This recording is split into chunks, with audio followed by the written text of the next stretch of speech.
주님의 존재 앞에 집중하는 시간 될 수 있도록 잠시 기도하시고, 성령 하나님께서 깨닫게 하셔서 주의 말씀을 알고 고백하는 시간 될 수 있도록 잠시 기도하고 우리 묵상하도록 하겠습니다. 함께 기도합니다.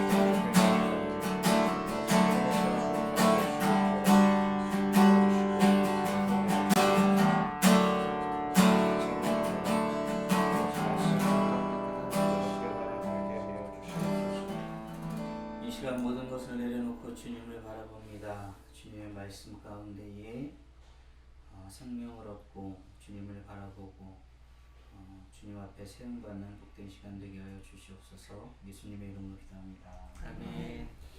예수께서 45장 18절 맞죠? 네. 제가 먼저 읽겠습니다. 여호와께서 이같이 말씀하셨느니라. 첫째 달 초하루 날에 흠없는 수송아지 한 마리를 가져다가 성소를 정결하게 하되, 제사장이 그 속죄제 희생제물의 피를 가져다가 성전 문설주와 제단 아래층 네 모퉁이와 안뜰 문설주에 바를 것이요, 그달 7일에도 모든 과실범과 모르고 범죄한 자를 위하여 역시 그렇게 하여 성전을 속죄할지니라. 첫째 달 유월 나흔 날에는 유월절을 7일 동안 명절로 지키며 누룩 없는 떡을 먹을 것이라.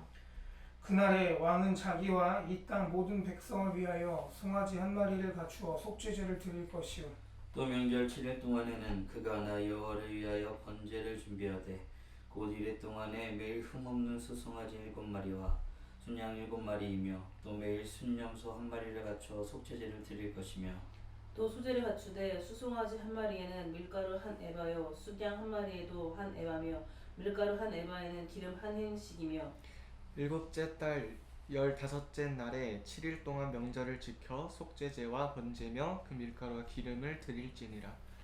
주 여호와께서 이같이 말씀하셨느니라. 안뜰 동쪽을 향한 문은 일하는 여섯 동안에는 닫되 안식일에는 열며 초하루에도 열고 군주는 밖은 문 현관을 통하여 들어와서 문 벽 곁에 서고 제사장은 그를 위하여 번제와 감사제를 드릴 것이요 군주는 문 통로에서 예배한 후에 밖으로 나가고 그 문은 저녁까지 닫지 말 것이며 이 땅 백성도 안식일과 초하루에 이 문 입구에서 나 여호와 앞에 예배할 것이며 안식일에 군주가 여호와께 드릴 번제는 흠없는 어린 양 6마리와 흠없는 순양 1마리라. 그 소제는 순양 하나에는 밀가루 한 에바요 모든 어린 양에는 그 힘대로 할 것이며 밀가루 한 에바에는 기름 한 hin씩이니라. 초하루에는 흠없는 수송아지 1마리와 어린 양 6마리와 수양 1마리를 드리되 모두 흠없는 것으로 할 것이며 또 소제를 준비하되 수송아지에는 밀가루 한 에바요 순양에도 밀가루 한 에바며 모든 어린 양에는 그 힘대로 할 것이요 밀가루 한 에바에는 기름 한 hin씩이며 군주가 올 때에는 이 문 현관을 통하여 들어오고 나갈 때에도 그리할지니라. 그러나 모든 정한 절기에 이 땅 백성이 다 여호와 앞에 나올 때에는 북문으로 들어와서 경배하는 자는 남문으로 나가고 남문으로 들어온 자는 북문으로 나갈지라. 들어온 문으로 도로 나가지 말고 그 몸이 앞으로 향한 대로 나갈지며 군주가 무리 가운데에 있어서 그들이 들어올 때에 들어오고 그들이 나갈 때에 나갈지니라. 명절과 성회 때에 그 소제는 수송아지 1마리에 밀가루 한 에바요 수양 1마리에도 한 에바요 모든 어린 양에는 그 힘대로 할 것이며 밀가루 한 에바에는 기름 한 hin씩이며 만일 군주가 자원하여 번제를 준비하거나 혹은 자원하여 감사제를 준비하여 나 여호와께 드릴 때에는 그를 위하여 동쪽을 향한 문을 열고 그가 번제와 감사제를 안식일에 드림같이 드리고 밖으로 나갈지며 나간 후에 문을 닫을지니라. 아침마다 1년 되고 흠없는 어린 양 1마리를 번제를 갖추어 나 여호와께 드리고 또 아침마다 그것과 함께 드릴 소제를 갖추되 곧 밀가루 6분의 1 에바와 기름 3분의 1 hin을 섞을 것이니 이는 영원한 구려 삼아 항상 나 여호와께 드릴 소제라. 이같이 아침마다 그 어린 양과 밀가루와 기름을 준비하여 항상 드리는 번제물로 삼을지니라. 주 여호와께서 이같이 말씀하셨느니라. 군주가 만일 한 아들에게 선물을 준즉 그의 기업이 되어 그 자손에게 속하나니 이는 그 기업을 이어받음이거니와 군주가 만일 그 기업을 한 종에게 선물로 준즉 그 종에게 속하여 희년까지 이르고 그 후에는 군주에게로 돌아갈 것이니 군주의 기업은 그 아들이 이어받을 것임이라. 군주는 백성의 기업을 빼앗아 그 산업에서 쫓아내지 못할지니 군주가 자기 아들에게 기업으로 줄 것은 자기 산업으로만 할 것임이라. 백성이 각각 그 산업을 떠나 흩어지지 않게 할 것이니라. 그 후에 그가 나를 데리고 문곁 통행골을 통하여 북쪽을 향한 제사장의 거룩한 방에 들어가시니 그 방 뒤 서쪽에 한 처소가 있더라. 그가 내게 이르시되 이는 제사장이 속번제와 속죄제 희생 제물을 삶으며 소제 제물을 구울 처소니 그들이 이 성물을 가지고 바깥들에 나가면 백성을 거룩하게 할까 함이니라 하시고 나를 데리고 바깥들로 나가서 나를 뜰 네 구석을 지나가게 하시는데 본즉 그 뜰 네 구석에 또 뜰이 있는데 뜰의 네 구석 안에는 집이 있으니 길이는 40척이요 너비는 30척이라.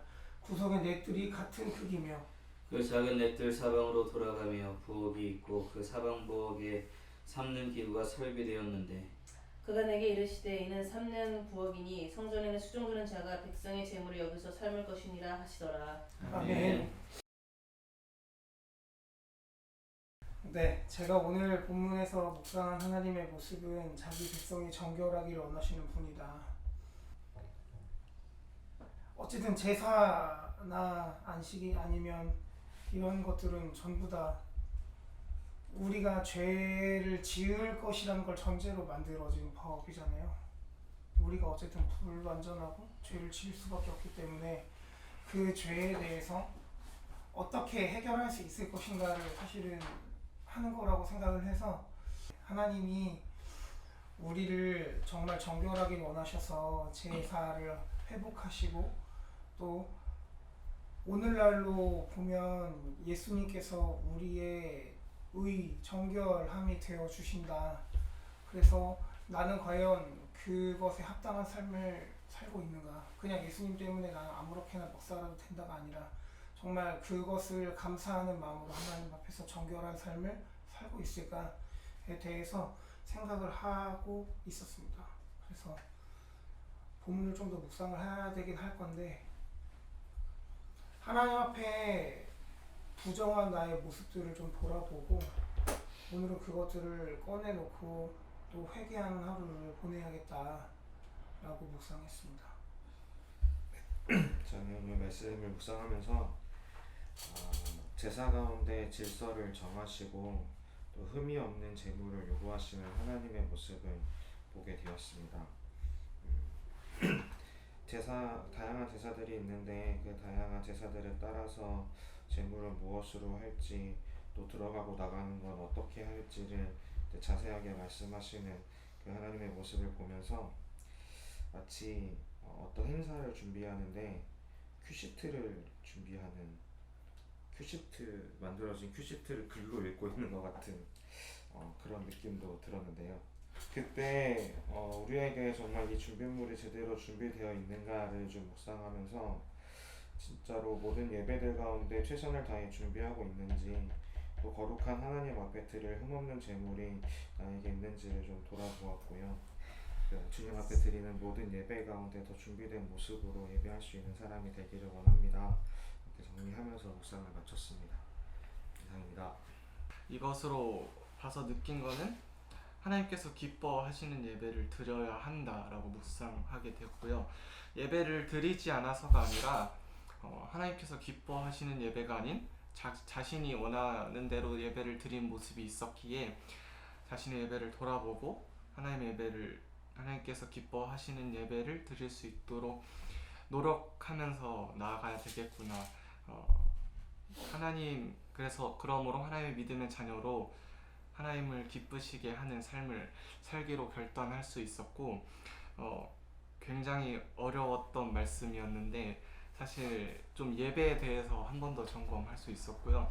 그래서 한 번 더 좀 점검하고 온전한 예배로 하나님께서 원하시고 기뻐하시는 예배로 나아가며 살아가야 되겠구나라고 결단할 수 있었던 말씀이었습니다.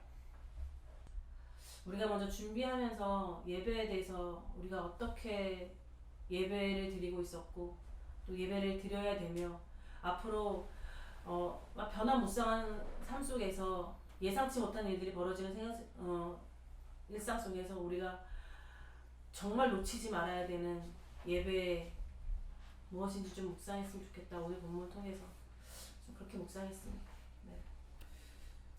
네, 저는 때에 맞추어 모두 삶으로라는 주제로 PT를 좀 했고요.